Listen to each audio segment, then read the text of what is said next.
the Cavaliers have acquired Donovan Mitchell in a trade. And I don't even know how to react to this yet because I'm a Bucks fan and they're in my division and in the East. So this is pretty big for the East. It's so much more competitive now. I was already scared of the Boston Celtics, a little bit of the Heat, and the Nets, and now we got to worry about the Cavs. Like there's a lot of competitive teams in the East now. This is pretty big, and the Wolves are pretty good now, but they're in the West, so it doesn't matter. But it's still just like my mind is just shaking right now. It's like overloaded with information. The Cavaliers give up 3 unprotected first round picks, which I think is a pretty good, right there, that's a lot. Because unprotected first round picks are probably the most valuable thing they got out of this trade other than Colin Sexton.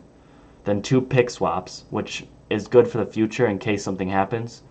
Lauri Markkanen, who is kind of the throwing piece for me. Colin Sexton, who was the main piece of this trade. And then Ochai Agbaji.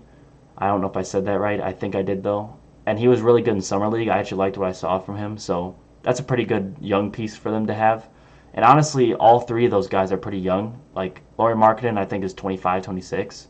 And then Colin Sexton is probably 24, 25. I don't even think he's that old. But still, their team is going to be really good with the Darius Garland, Donovan Mitchell backcourt, which is really small and probably defensively not very good. But they do have Jarrett Allen, and they have some wings like Karis LeVert and some other guys that can come in and play some minutes and soak up that defensive prowess that they might be missing from giving up a guy like Colin Sexton. Still, this is just an amazing trade for both sides. I really like this. I like this better than the Rudy Gobert Timberwolves trade for sure because the Timberwolves gave up a ton of their depth. The Jazz gave up 1 player like they did with the Rudy Gobert trade. And they got back a whole selection of picks and a bunch of players. And the Cavs really didn't need depth. They already had it. They're a very deep team to me, and I think giving up those 3 guys doesn't really hurt them that bad. But I'm really excited to see what the season holds now.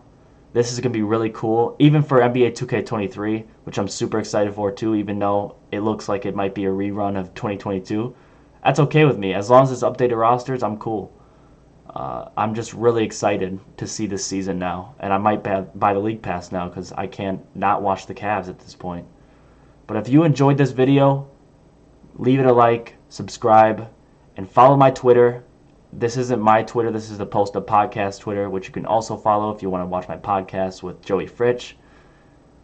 But if you enjoyed, please subscribe and like.